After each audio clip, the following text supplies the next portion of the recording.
Hello everyone, इस video में तुम्हें बताऊंगा कुछ इंपॉर्टेंट वोकेबलरी जो तुम्हारे एग्जाम के लिए बहुत ज़्यादा इंपॉर्टेंट है। और ये कोई इजी वोकेबलरी नहीं होने वाली, ये सब डिफिकल्ट वोकेबलरी है जो तुम्हें एग्जाम में बहुत ज़्यादा हेल्प कर सकती हैं कहीं भी।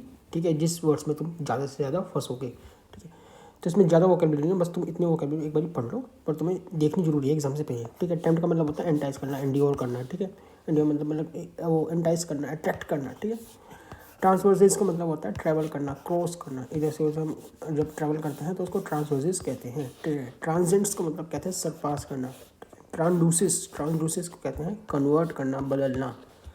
इनर्ट को कहते हैं इनर्शिया, जो इनएक्टिव हो, जो एक्टिव होता है और जो इनएक्टिव होता है। जो एक्टिव नहीं होता उसको नो रिएक्शन। ठीक है, इनर्ट गैस भी कह सकते हैं ना। ठीक है, ब्रेजन को क्या कहते हैं? बोल्ड कहते हैं। ब्रेजन को बोल्ड कहते हैं। टैक्टलेस को कहते हैं अनडिप्लोमेटिक, जो अनडिप्लोमेटिक होता है उसको टैक्टलेस कहते हैं। इंसोलेंट को क्या कहते हैं? डिसरेस्पेक्टफुल, रूड, जो रूड होता है उसको इंसोलेंट कहते हैं।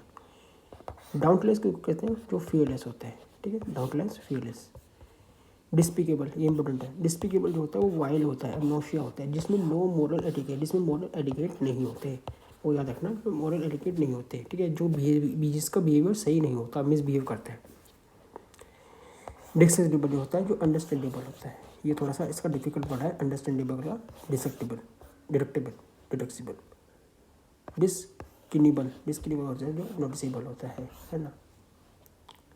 प्लगिंग क्या होता है? प्लगिंग क्या होता है? जो डिसाइडिंग होता है। जैसे हम डिसाइडिंग होता है तो उसको प्लगिंग कहते हैं। ठीक है, जैसे हम प्लगिंग तुम कैसे भी याद कर सकते हो। जैसे तुम प्लग लगाते हो चार्जिंग के लिए, तो तुम्हारा क्या होता है? बिजली तुम्हारी बढ़ती है तो इससे तुम्हारा बैंक अकाउंट डाउन होता है। ठीक है, ऐसे भी कह सकते हो, है ना। प्लकिंग क्या होता है? स्नैच होता है, स्नैच को प्लकिंग कहते हैं।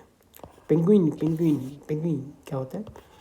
इसको इंस्टिगेट कहते हैं, प्रोवोक कहते हैं, जिसको प्रोवोक करना होता है इसको पेंगुइन भी कहा जाता है। पाइपिंग क्या होता है? चर्पिंग, जो चर्पिंग साउंड होती है उसको हम पाइपिंग भी कहते हैं। उसका सेकंड वर्ड पाइपिंग भी है, ये इंपॉर्टेंट है, ये आ रखा है पहले भी। अब डिजोल्व को क्या कहते हैं? मेल्टेड, ये तो पता ही होगा। इम्यूड को क्या कहते हैं? जो इम्प्रिजेंट होते हैं, जो कन्फाइंड होता है ना, उसको इम्प्यूड कहते हैं। एंट्रिच्ड, जैसे एंट्रिच लिखा ना, इस्टेब्लिश्ड, जैसे इंट्रिचमेंट सुना होगा। ठीक है, इस्टेब्लिशमेंट करना।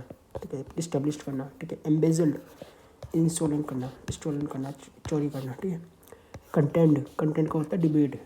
एक बार इसका वर्ड याद रख लो, एक वर्ड होता है कंटेंट। ठीक है, उसका मतलब होता है सेटिस्फाई। ठीक है, और एक होता है कंटेंट, जिसमें डी आ गया, उसको कहते हैं डिबेट। उसके बाद अनक्लॉकिंग, 22 वाला देखो। अनक्लॉकिंग मतलब एक्सपोज करना, रिवील करना। ठीक है, नहीं, रिवील का उल्टा क्या होता है? कंसील करना। कंसील को क्या कहते हैं? हिडन कहते हैं। अब देखो ये दो वर्ड इंपॉर्टेंट है। ठीक है, एक होता है ट्रायल, एक होता है ट्रेल। ठीक है, ट्रायल होता है जो लीगल प्रोसीजर जो हम करते हैं लॉ में, उसको ट्रायल कहते हैं। ट्रायल बेसिस पे रखा हुआ है, ऐसे करके सुना होगा तुमने। एक होता है ट्रेल का मतलब होता है क्लू होता है, जैसे हाइकर्स फॉलो कर रहे हैं लीडर जो क्लू दे रहा है उसको फॉलो करते जा रहे हैं हाइकर्स। ठीक है, तो उसको हम कह सकते हैं ट्रेल दे रहे हो। आउटकम पता होगा, सिंपल है। स्प्यूरियस क्या होता है? फेक हो जाए। जो स्प्यूरियस आइटम्स होती हैं, स्प्यूरियस पर्सन होते हैं, वो फेक होते हैं। ठीक है, ग्रेव का मतलब क्या होता है? इसको फेक को हम एक वर्ड और दे सकते हैं, इसको हम कह सकते हैं फैब्रिकेट। इसका मतलब भी फॉल्स होता है, फेक होता है। ठीक है, इसका ग्रेव का दो मतलब होता है, एक तो तुम्हें पता ही होगा। ठीक है, दूसरा मतलब एक और होता है, सीरियस होता है। सीरियस भी इसका ग्रेव का सेकंड मीनिंग होता है। अब विजिलेंस में पढ़ रखा होगा, मॉनिटरिंग करना। ठीक है, अच्छे से ध्यान रखना। ठीक है, मॉनिटर करना, विजिलेंस। रेक्टिट्यूड क्या होता है? रेक्टिट्यूड होता है जो मोरल इंटीग्रिटी, इसमें मोरल इंटीग्रिटी होती है, उसको रेक्टिट्यूड कहते हैं। ठीक है, इसका एक ऐसा एटीट्यूड जिसमें मोरल इंटीग्रिटी है, ऐसे तुम याद कर सकते हो। ठीक है, यही कुछ 29 वर्ड्स थे जो इंपॉर्टेंट है। कुछ ये आ सकते हैं, इसकी आने के चांसेस बहुत ज़्यादा हैं, क्योंकि ये बैंकिंग एग्जाम में भी अभी आए हैं। तो बैंकिंग एग्जाम में कुछ डिफिकल्ट वर्ड्स आते हैं तो एसएससी रिपीट जरूर करता है। तो मतलब तब तक मिलते हैं, चलो नेक्स्ट वीडियो में। तब तक ठीक है, बाय बाय, थैंक यू। कुछ चाहिए होगा तो कमेंट कर देना एकदम, किसी भी वीडियो पे, किसी भी टॉपिक पे वीडियो चाहिए होगी, मैं एकदम वीडियो बना के डाल दूँगा। तब तक मिलते हैं नेक्स्ट वीडियो में, तब तक take care, bye bye, thank you.